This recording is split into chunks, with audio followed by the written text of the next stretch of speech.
I like the idea of like the curation over that because like I feel like it would be a feels bad moment if you like crack let's just say like a shieldred and you're like, bitch, you about to be stickered. Like it's a $90 card that gets stickered. All right, so the agenda for this episode is really I was thinking like we can chat about Magic Con Chicago. Trevor and I both went there, and then also I want you guys to grill me on the sticker cube that I'm working on. By grill, I'll introduce it, kind of let you guys know what I'm talking about, and then I don't know. Was there anything else you guys want to talk about? Not really, but I was kind of thinking instead of talking about MagicCon, we could just talk about big Magic events in Yeah, general. I'm cool with that. Like I think that is a little bit broader, so that we can talk about our two different experiences. So we can talk about like CubeCon versus MagicCon.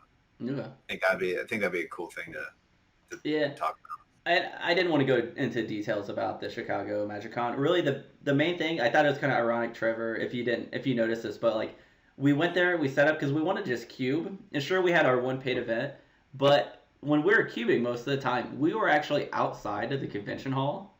Like you didn't have to pay to get to where we were. I've heard. Uh, I don't know if that's true. Oh, really?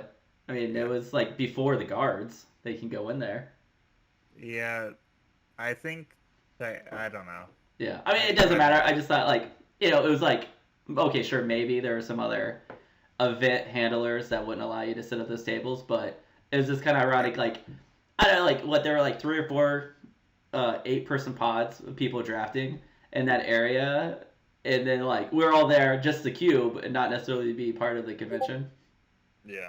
You know, but I mean, don't get me wrong, I had a great time. That's why I paid to go to hang out with other people to cube, but thought that was a great time.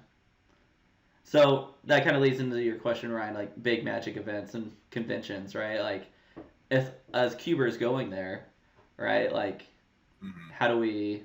Is there what? Like, I'm still gonna pay, right, together, but there could be a scenario where people just show up. Maybe like even the hotel hot like lobby, if you're just in cube, right? Yeah. Yeah, like I think the bigger cube gets, the more opportunity there will be for it to be a sub theme of these big cons, right? Because I know like Commander right now is the quote unquote hot commodity of Magic. So maybe in the future, they decide, oh well, we might have like a cubing section or a draft section or a free, more like free play. I think is what they're gonna probably they should have. Which isn't that what they had in MagicCon? I wasn't there, so I don't really know the Well, so layout of everything. there's like a whole area. I would say like 95% of the quote unquote free play tables, like in the event, were the command zone. So Mm-hmm. those are like specifically for commander, and they get they don't want you playing non-commander there. Gotcha. And then the rest of it was just open tables, um, for whatever. But like, there's probably I'm gonna guess there was room for like 200 people at the open tables. Does that sound reasonable, Yeah, I think Levi? so. Are you talking about the area that we were playing, the Pro Tour area? Yeah, by the Yeah. Pro Tour. Yeah, I think Um, 200 would be a good number there. But there more open space in the convention for open play, or was that it? Or is everything else just commander, like you're saying? Basically everything else is just commander. I Okay. think there may have been some more added, or I don't know, but Yeah. basically it was just commander. And like most of the people playing uh, at the other free tables were also just playing commander. Yeah. Yeah, that's true. So that's definitely a downside for cube in that you need, Two you pods of know, yeah, two eight, four yeah. 2 commander eight pods. people, Don't you dare 2 commander think pods of it worth that of way. space to do it. No, they need half of a cube space. That's how we put it. Right. Cube or die. Okay. Interesting. How does it feel? So I know that in MagicCon there was a difference between that and CubeCon because there's vendors involved. I know there's like a lot of people playing just like open table Magic. But do you feel like having vendors adds another layer of like enjoyment for people? Like you maybe like buying upgrades for your cube or getting cards that you had as a proxy or doing stuff like that. Right. I'm the worst person to ask that question because the vendors is just a new like annoying to me. I'm like, all right, get the vendors out of here. I don't care. I'm just here to play. No. If I want to buy my stuff, I'll buy it online or at the local card shop. But people like you who love buying new, sweet, pimped out cards, then you there's a huge amount of vendors and like you had so many options. So you could probably find anything you're looking for. It would just take a lot of work. It's like packed. There's always lines at the vendors. Yeah, Right. I think an important bit about the vendors is that like the first couple days, so definitely Saturday and Friday, there were lines of people waiting to sell cards. Mm-hmm. There's a lot of people who have bigger collections that are worth a lot of money. They don't want to necessarily like ship that to like Star City Games or whomever to like price it out. They would rather, that's trusting the mail service with potentially thousands of dollars. Yeah. So having the opportunity to meet with a buyer for those stores is like definitely a commodity for some people. Makes sense. Yeah.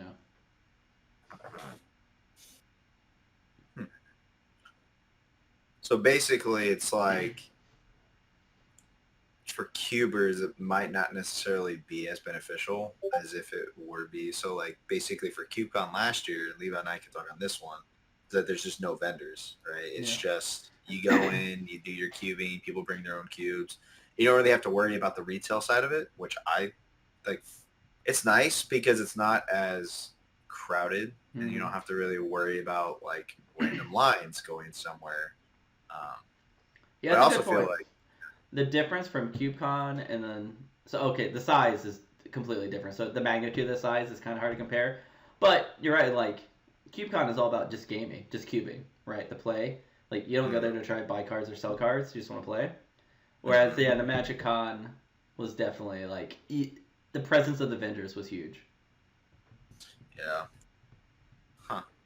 But yeah, I mean, overall it was fun. Trevor, did you count up how many cubes we got? I think we did 5, maybe 4. Yeah, somewhere around there. But yeah, could have been more. it was good hanging out the Madison crew, drafting with a few of them, and then some just random people coming in. Oh yeah, one takeaway that I do have, like going to these conventions that I need to do, is I'm gonna get a big whiteboard. I don't know, like a 2x3, and then just we can write cube on it, have a tripod or something to hold it to get people's attention. Ooh, that'd be fun. Yeah, that's just and like you can put cube on it, and you can have people like draw on it and stuff. Like that'll be a fun element of it. But just announcing like, boom, here's cube. Because I mean, I got out there just like people walking by. I'm like, hey, do you want a cube? What are you doing? You want a cube? You want a cube? And I got people in. But then the Madison crew, they brought their CubeCon little like piece of paper size thing that they set up, and that kind of worked. But I want something bigger. And then because then on Sunday, I was creating a little sign that I like hand wrote cube. And then like that brought people over, right? That was good enough. So I'm like, all right, we'll dry erase board this, right? I mean, we could level it up even more, but really, it's the balance of like just quick and simple and announcing you're there, because like you just want to cube. What's the next closest big Magic event? Do you guys know? Is there any like Magic Cons coming up or like any stores? There's a Magic Con in the next one's Amsterdam. Yeah. We ain't going there. I don't want to go. I think there's one on the East Coast somewhere. Like Philadelphia sounds right, but I could be wrong. There's another Las Vegas, I think, right? Here's a question though too. Like, all right, so this is Trevor. I think I briefly mentioned it to you because like all of our cubes, it was like at least half of us were from Indianapolis, cubing our cubes, right? Which is like it's fun. We're getting a cube, but at the same time, kind of like we go all this way to cube with each other, where we could have just like set up a weekend for us at home, and then we just all cube together. So at the same time, we got other random like people who knew what cubing was, or people who brought their other cube, like their own cube, so we cubed with them. We did a desert wasteland cube that was pretty fun. There's a story behind that, and not be able to finish it, but that's for another time. But so that's kind of like maybe like 5 or 6 out of 8 were from Indy. So the idea was like, if we're gonna travel all the way, get a hotel, like why wouldn't we just actually like schedule a big weekend event here in Indianapolis versus traveling somewhere? Or like, but at the same time, cubing with new people and just being part of the cube community at large, that is valuable. That was fun. So I think for me, I'd want to plan, like me personally, plan that out, connect with other people from other cities who want to cube, and then just make sure we know, hey, this is where we're going to be on this day, at this time, at this location, to get more people cubing. Because we had to kind of organically get that area that was in front of the Pro Tour, that free play area, to get that where, to let people know that's where we're cubing. So it's a combination of tweets and just the word spreading, but that we could have done that better. I know I could have worked harder on that before we went. I mean, I thought it was fine. Yeah, it was fine. Just like, levels of improvement for next time. True. Well, I found out the next MagicCon that's local to the States, October 25th through the 27th. So if you guys want to go to Las Vegas. Isn't that a week after CubeCon? Or the next week? It's like 2 weeks. No, it is it's next week. I won't be going to that then. Well, let me check. Because I'm pretty sure, unless this is just wrong. Yeah, because it's the 16th through the 20th. Yeah, imagine. I mean, I would go, but I'm not going to take that much time off work. Yeah. Yeah, I'll probably be pretty burnt. Not gonna lie. That's true. Yeah, like we're gonna be hitting CubeCon hard. Yeah, I have a vengeance. I have reputation to get rid of. So. What happened? I don't remember. The 03 Wonder. Oh, I see. Gotcha. I gotta get rid of that reputation. That's right. Yeah. So we're hanging out with the Kansas City crew. Trevor, I was thinking we should get a trophy because there's gonna be 6 of us from Indy, 6 of them from Kansas City. We'll do some type of like team draft versus each other, and then there'll be a winning team. Should we do like a 3D printer for like a trophy? We could do that. Okay. And then I'd also want a trophy for the ping pong winning team too. The ping pong winning city. Yeah, I won't be competing in that. No, that's all right. You can be a cheerleader. I'm not gonna lie. I was totally waiting for him to start shaking his head. Just be like, it's like no. Oh, it's happening. There will be a ping pong tournament. And we got Nate though. We got Nate Fireballs. He's gonna be our champion. Yeah, dude, he's gonna have that sleeper build. I'm telling you. Yeah, I know. So, okay, cool. Do we want to chat about any of your cubes? Any cubes stuff that you guys are working on? Well, actually, I did have a question. So you said you guys drafted 5 cubes. Did you guys draft any cubes that were not local to our cube group? Yeah, there was one. Go ahead. The Devoid Cube, yeah. Yeah. Wait, is that like that pipped out one that was in MagicCon or in CubeCon last year? It was similar to that. The one that you're talking about, the Devoid Cube by Dan, he was there and he did draft with us in our first draft. Which draft was that? I think it was your Pioneer Cube. That was Pioneer Cube. Yeah, your Pioneer Cube. But no, it was just like, so just a random guy that we met I was like, do you want a cube? And he's like, yeah, I'm cubing. And then he brought his own cube and it was similar to the Devoid. The cube Devoid. Yeah, he called it a waste cube. But okay, yeah, that's what I saw. Yeah. Well, you had to draft. The only lands you could put in after the draft were waste, and there were basic lands in the pot. cube. Yeah. So out of that, so you drafted this waste one, you drafted your Pioneer, you drafted your Peasant. What other 2 did you guys draft, or did you guys redraft those? We did Michael's low CMC cube. I forget what he's calling it. It's similar to the Lucky Paper. The Bunish cube. The Bun cube? What? Yeah. Yeah, the Bun Magic cube. Bun Similar Magic to cube. the Magic cube. Yeah. Yeah. Which is like low tight, combat tricks, graveyard stuff matters, or like delve and everything. Double fetches. Okay. Ooh. Yeah. That was really fun. I like that one. Yeah, I think we can draft that again. Like Michael tends to be on Sunday afternoon cubes. So yeah, yeah, I draft that one again. Yeah, for sure. Yeah. dope. But okay, well, I guess we can kind of transition into the like cube projects and ideas. You had one that you wanted to talk about, so let's go ahead and hop into your All right, sticker cube. the sticker cube, baby. All right, in a sticker cube, players not only draft cards similar to a normal cube draft experience, but also draft and provided with stickers that can be applied to draft cards in order to modify their abilities, their costs, and really potentially anything that's on that card. So that is the the quick what the heck is a sticker cube? Because Ryan, what do you think? Trevor and I talked a little bit about this. What comes to your mind when you hear sticker cube? I'll be 1,000% honest. I have no idea. Like in my, like when somebody says sticker cube, it's like, oh, cool. Like you can modify, as you said, like modify a card with stickers. But the thing is, it's like, what stickers do you have?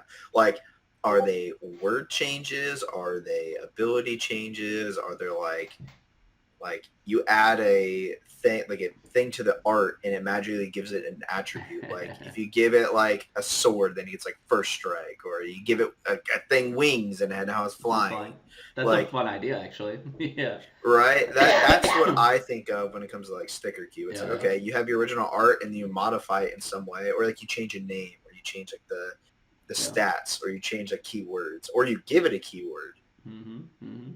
All of those are possible. However, starting it out, you want to keep it somewhat organized and somewhat tight, so that then it can balloon and get crazy later on. And there's some mechanics like cube design mechanics to keep it in check. So, for example, the idea I'll go through some of the ideas like the sticker types, but one of the ideas of like, well, I'll go through the sticker types actually first. So the first one that you can work on are the keywords. So this is the traditional keywords. You can like all the way from beginning with like just the evergreen keywords to any of the keywords Magic has created to custom design keywords that you're gonna put on these cards. So like, and as you mentioned, like shadow, first strike, flying, any of the keywords that you want, you could put those on cards that you're gonna be drafting. And one of the coolest promising thing about the sticker cube though is like you draft the cards normally, you put stickers on that improve the cards, make them more fun, more crazy, and then you put those back in the cube, and when you draft again, you draft those cards that have stickers on them. So the cube keeps getting better and better and like more flexible and crazier. I have a proposal or like an idea. Okay, go ahead. So imagine you have a card-sized sticker sheet, right? So you throw a sheet of stickers in one of the packs. So there's going to be, obviously everybody gets 3 packs. There's only going to be 8 actual sticker sheets per draft. One gets inserted and it's seated in let's just say the first pack or whatever. And it's just randomized words that you can do on there. So then you can draft your sticker sheet as you go. But if you draft one, that's just like a rule 0. If you draft one, you can't draft more than one because everybody will have to get one at some point. Yeah. Or you randomly give somebody a sticker sheet at the beginning. So then you can't just like pick like the most broken thing. So then there's some element of balancing or randomization there. What are your thoughts on that? Yeah, that is definitely one option. I call that in my section here, how are the stickers introduced and distributed to players? That is one of the formats to do it. Like the other scenarios, so just to run big picture on those without necessarily going into the details, you can do a pre-built sticker packs. So just say like, all right, here's a randomization of stickers. Like you get 10 stickers in it, then all players get one of those packets, right? Mm-hmm. The random chaos sticker packs. So this could be a scenario of like, say you can draft the stickers throughout the draft, and then integration with regular packs, and that's what you're saying. You can have a card that represents a sticker or multiple stickers, or what you're saying. That's kind of fun because that would be put in the pick order of like, do you want a card that's really strong, or a card that already has a lot of stickers that makes a card even stronger, or do you want an option to get a new sticker? So Yeah. that is definitely one way to introduce stickers Yeah. to the drafting experience. Yeah. There And are like, oh, there's sorry. so right now the common way to do it, at least from like the two guys, there's like two pioneers so far in the sticker cubes. It's a Lucky Looter and Beaks, and right now what they do is, well, at least from their write-ups on some articles, it's basically Lucky Looter says that after pack 2 of drafting, you get an assortment of 16 stickers that you can use 10 of those during deck building. So you get those stickers after pack 2, and then you see what stickers they have, then you go into pack 3 and you draft that, and then you go to deck building to put the stickers on it. Beaks does something similar to that. I forget exactly how he has that set up. So that's one way. I like the idea of like, this is one thing. Again, this is like, we'll just have to test it out and play around with it to actually see like how many stickers you want to introduce per draft. But the idea, and I haven't gone over what the stickers are either. That's another thing. Like, there's a lot of knobs that you can work on to make it super powerful, lower the power. There's different ways you can do it.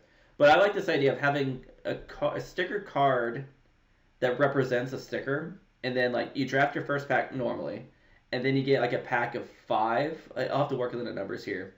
That then you draft, like everyone gets a pack of 5 cards. You draft those sticker cards. Then you draft the pack 2, the normal pack of 15. Then you get your second pack, and then pack 3, normal 15, and you get your third pack of 5. And then depending on, I'll have to test that to see how powerful it is. But then you're like, okay, of those 15, you can use 10 of them, because then you're introducing 80 stickers to your cube. Well, what are your thoughts on like? So yeah, you go through your like 3 packs, and then you can just make a pack of like, it wouldn't be a pack of 5, it would be a pack of 8. Yeah, one of each. Yeah, I like that. Well, no. Like my thought is, it's like that it would be eight things on there, and then each card that would like each whatever like thing would be 2 randomized stickers. Yeah. So then, like, if say for example you have like 20 attributes, then we just like put it like we can randomize them, and then that way like they're not actually stickers, but they're just like a proxy, quote unquote, for a sticker. So then you can make sticker sheets to then grab those at the end. It's like that's what you pull at the end. That could work. I've built something similar to that, where it's more one card. One card. I have a spreadsheet of all the stickers here. One card to stick them all. So going back to like how I said, there's keywords, and then there's stat modifications like mana cost and power, and then there are specific words on the card that you can update. So those are kind of the 3 pillars of how you can create card type or sticker card types. But then let's just say, like right now I have a list of 96 keywords that are related. And then of those keywords, there's restrictions on where you can put that sticker. So like one is like any card, and then any permanent, any spell, creatures only, instants and sorceries only, and non-land permanent. So like you can put restrictions on the type of keywords. So then you can put that sticker, that's easier to draft, or it makes drafting more interesting because there's a restriction on how that can go. So then on top of this, like I can have a card that represents a sticker. I can also build these cards that represent stat modifications too. So you don't want to give a land menace. Come on. Yeah, I mean it doesn't quite make sense. You could, but because maybe there's a card to turn that land into a creature somehow. True. I mean, I think it'd be fun. Yeah. Now, like the real question is like, so say a card gets modified by a sticker, right? Do you keep the cube in a way where you have your base X, like, so it's a 360 or a 540, right? Mm-hmm. And like, I'm assuming like it'll probably be pretty cheap in terms of like cost per card. Yeah, you don't want to obviously. I have 3 ways that we can build the initial cube. But go ahead, I'll explain that in a bit. Well, so like my thought is like, so once you start getting all these cards modified by stickers, is it worth it to have it where you can like just let's just, for example, throw in like if it costs like $100 to build this cube, you buy 4 copies of it. So then that way, like if a card gets stickered, then you can at the end of the draft you can see what cards were stickered and then replace them. So then for the new round, you can sticker again because you're not going to have the same stickers each draft. So then you're not going to modify the same, or do you want to keep the modified stickered cards in the cube? Yeah, you want to Which keep then, the point. Like I mean, again, this is whatever you want to do, but I like keeping the modified sticker cubes in it because your cube is organically growing, right? It's like Mhm. because then it changes the pick order for future drafts. Because a card with a sticker is going to be more powerful than a card without a sticker. But then It's true. let me explain the rules about sticker placement too. So if you want to add a second sticker to a card, every card in your pool has to have at least one sticker on it. So this keeps the power level spread throughout all the cards, right? Which then changes the pick order later on, where you're like once that cube is drafted a few times, you're gonna be like getting a card with a sticker, even if that card isn't as strong as another card that you could put a sticker on, makes that card more desirable because you want to you have an idea of like, oh, I have a perfect sticker for this other card that already has a sticker on it. So like it changes your pick order, and then the cube is growing and organically doing wild, weird things, right? Same So then, oh yeah, sorry. same rule applies if you want to put 3 stickers on it. So a card can only have 3 stickers if every other card in your pool has at least 2 stickers. And then once you get to 3 stickers, like a card doesn't get more than 3 stickers, or like card affecting keyword or card affecting stickers can't have more than 3. And then there's like a point where you can retire a card and send that card to Hall of Fame, which is like once it has 3 stickers. There's some rules on this. We haven't gotten to it yet, but it could be like whoever goes 3-0 in a draft, the person who goes 0-3 or the worst record can choose to Hall of Fame one of those cards. There's some rules that we can work on. Like a card has to have 3 stickers to get Hall of Famed. And then you take that out, so then you're continuously refreshing the cube. And then ultimately, I then want to have a cube that's just all Hall of Fame. Like a 360 Hall of Fame cube. That will be bonkers. Right. I would agree there. However, if you wanted to do a Hall of Fame cube, you only do one at a time. That's where we kind of like maybe what if like, so what if, what do you mean? Are you continuing your idea one at a time? What do you mean by yeah, that? because you said like if somebody goes 0-3, they Hall of Fame somebody's 3-0'd card. So you'd have to draft that 360 times to build or something. With this idea, which is kind of cool, right? If you know that, like that's kind of crazy, right? So then my thought was like, well, what if like top 4 of the pod get to like pick one card from their deck that isn't Hall of Famed, but then the bottom 4 pick one card from the top 4 top 4 decks, and they all just vote on one card from each deck. So then it's like 4 per draft that can get saved, and then you also have like the default, like the stop, say it gets like 4 stickers or 3 stickers or whatever the rule will be. Yeah. That automatically gets retired. You know what? I wonder though. Let's say you keep playing it, because if you're introducing 80 stickers per draft, right? Let's say you get, well, even if you do 6. So this is the question: how many stickers are you introducing per draft? If you're choosing 15, but you can only use 10. So that's 80 stickers per draft. So, I mean, I guess ultimately you would hit a threshold where each draft you'd be retiring 80 per draft. Does that seem right? Seems like a lot. Well, I mean, you don't necessarily have to do that, because, like, if cards start getting retired, then at the rate at which you put stickers on. Because, like you said, your rule was if you, for example, all cards in your draft pool have one sticker, then you can add the next layer of stickers. Yeah. So then that, in theory, you can add 2 stickers per one thing, so you're not exactly retiring 80 cards every single time. Okay. It'll fluctuate randomly. Yeah, so that would be the question. Whatever that rate of fluctuation is, that would be how many cards would be getting retired. Maybe. I don't know. Like, we're not there yet. That's this is pretty deep into it. And also, I like, think what if like a card that's like super problematic, right? That just like clearly wins if you get it, yeah. which is still kind of fun, right? And like it has its moment to be busted, and then it's like gone. They're like, all right, it's too busted, you're out. Yeah. Or it could just be like one of those things where it's like it's busted in one draft and then it gets outscaled by another card. Yeah, like you could have some like creature that's like super powerful, but then there could be some spell like Swords of Plowshare that does something crazy, right? That you're like your card doesn't matter, right? Exile, target player loses life equal to its power, Yeah, I love and it. proliferate. Yeah, You're like, what? it could get there. Yeah, definitely. Yeah. Yeah, instead of opponent gains life, the opponent Yeah. loses that much life, right? Yeah, that's great. Yeah. But then the next question is, it's like, okay, so I like the idea of the stickers. I like the idea of like the rotation through. I like the idea of Hall of Faming. Now, the only thing I see is like, what decides, which I think you said you might have an idea of, how do we start the pool of cards? Oh yeah, so actually I'm really excited about this. So again, there are three pillars of how to build the initial cube. First one is straightforward. It's just the cube designer curation. Very basic, like building any other cube. You can do that, right? Just like get 360 cards together. Follow, you do 360, 540, but I'm making it easy for this first one, just 360.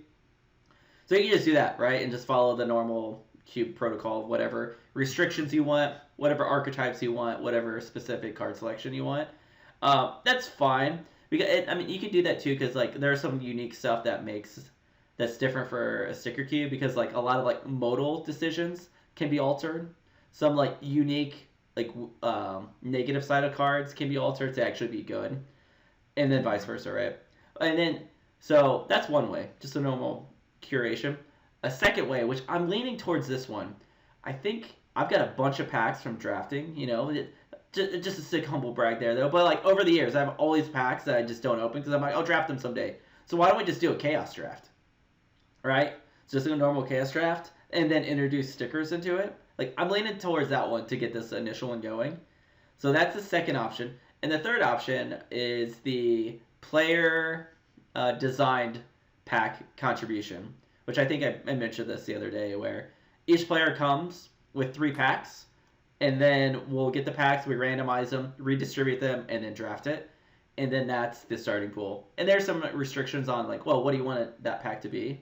It's like, or how do you want that pack to be designed or curated, right? And the simple version is we want 2 white cards, 2 blue cards, 2 black cards, 2 red cards, 2 green cards, a non-basic land, multicolor card, and then a colorless card, like a non-land colorless card, like basically an artifact. And then there's like 2 wild cards, whatever you want. So like, I think that would be a good way to do it too. And like, you just bring commons, bring like whatever, like the junk cards that you got lingering around. Yeah. See, I like the idea of like the curation over that, because like I feel like it would be a feels bad moment if you like crack let's just say like a Shieldred, and you're like, bitch, you about to be stickered. Like it's a $90 card that gets stickered. It's worth it. No, here, 100%. Like, and they're all my packs too. I mean, you can bring 3 packs to buy it, but like I got enough packs to do it. And I think if you did open up a very expensive card and you're just slamming that sticker on it, like this story makes it's so much worth more than that $90 a Shieldred, because everyone's gonna talk about it. They're like, holy shit! Like they're gonna be drafting it, they're gonna want it. This is great for Cube Commonwealth, then, right? So like, they're like, these guys are crazy. Let's draft with them. I hope, like of all my packs, I hope I get some expensive card in there, because like right now it's like it's not doing anything. It's just in a pack, right? Like. So, what are your thoughts about this then? Because like you're talking about how like having multiple cards like phase out too quickly, you could make it like a 540 or a 450. So then not every single card will have to like it slows down that rate of.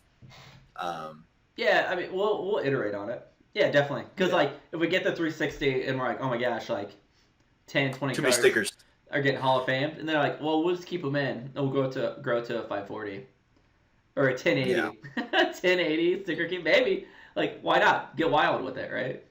True. Yeah. I like it. Yeah. I like it a lot. I'm pretty excited about it. I also think. Just because it's like I think this is wild. the kind of. Oh yeah, sorry. Yeah, just because it's wild, right? It's like here's some pillars of how we want to do it, some rules, and then let's just see what happens. Yeah, and I think it could be one of those cubes where it's like we make like a special event to draft it. So then it's like it guarantees it drafted like once a month or something. Yeah, So yeah. it's like, all right, guys, get in for your chance to draft it. It's gonna be crazy, and then we see what happens. Yeah. Yeah. I'm gonna be pushing this cube. This is gonna be my baby. Heck yeah! Retire the vintage cube. Retire my mono blue cube that's only been drafted like 3 times. Oof. May it rest in peace. Although I'm gonna add the Alpha Bird, whatever, the 2/3 flying when it enters the battlefield. Add power 9 to your deck. I gotta add that to that cube. Oh, for the Oracle the Alpha or whatever, Alpha the Oracle, whatever it's called. I thought that was a green card. No, it's a blue. Is it really? Yeah. Is that the? Yeah, it's the arena card that puts power 9 in your deck. Is it Oracle of 8? Oracle of the Alpha. Yeah. I don't But draft them. I mean, just like to recap, that's the plan of the sticker cube. I'm pretty excited about it. I think I've got the sleeves already, so we've got to set it up a time to really do the first one. I'm leaning towards doing the chaos draft for the packs because I've got a bunch of packs. We'll get that going, and then we'll see how it goes, right, with the stickers. And then I'm down. I've got the representation for the keywords. And so what I'm thinking, though, so Trevor and I talked about this a bit, too, about updating the stats. Converted mana cost, the power, toughness. And then kind of later on, like, specific words on the cards. I'm not going to introduce those yet. I want to get the keywords and the stat changes going first. To test that out to see, kind of work on the balance of it. Because I want it to be doing busted things, but busted things within a controlled environment where you don't want cards to be like just completely like this makes no sense, this isn't fun. I've been warned about that with the Lucky Looter. He's like, yeah, be careful on how many stickers you do and how crazy they are. Yeah. And because you never know. You don't want. Yeah. Emrakul for 1. Yeah. And there's some rules on like updating the cost. For example, you can have like 1, 2, 3, 4 just like generic mana to change. So like it's kind of fun. Say like you have a big creature that's like 6 black, and then you change the 6 to a 2 or change it to a 1, right? It's like that's busted. Yeah. But that's like experiencing it, playing it out. Also with like for the mana pip, like if you want to, you can also do hybrid or Phyrexian mana. So kind of the rule is like if you're changing it to Phyrexian mana, it's got to be the same color. And same thing with the hybrid, like that color has to be also within it. Yeah. So there's a little bit of restrictions on it. And then so say it's like a color. It's like we'll just like look at Meteor Golem. It's a 7 right. mana 3/3. Yeah. Right, but I think like if you do that, if you get a sticker for like a colorless, it can't be deduced by more than like half of it rounded down. Maybe. So the more rules, the special rules you have to put into it, you have the cognitive mental load. That's why you can give a sheet like an instruction manual for stickers. Oh, even that is still the cognitive overload on it. Or the way I could control that as a cube designer is don't introduce those stickers, right? Don't introduce a 1 generic, or maybe do a 2 or 3 generic. I don't know. There's ways to do it. Like or 2, 3, and 4 makes sense because I feel like there's a lot of like you can look at like Murktide, for example, right? And Murktide has let's say 6. Yeah, and but then Murktide's only good if you're delving a bunch of shit. Right? Oh, true. Well, yeah, but or like so if you make it a 1, then it's a 1 blue 3/3 flyer, and whenever an instant or sorcery leaves your graveyard, put a +1/+1 counter on it. Stinky. I guess it could be a 2 blue for a 4 mana flyer, for a 4 flyer, because you could delve the 1 still. Or or you just let it happen and see how busted it gets, right? Like, and then it gets retired. And it gets retired quickly, right? Like, true. They're retired. Like, oh, this card was crazy. Yeah. And then it makes so like, let's say you put a sticker on it, makes it busted like that. It gets shuffled into the cube. Now it's like it becomes the best card to draft, and then you try to build around it, right? So like, like I guess the most heinous card is only gonna last 3 drafts until it gets retired, right? Yeah, probably. Which is enough. Pretty close. Yeah. Yeah. I'm down. I think it'd be fun. Cool.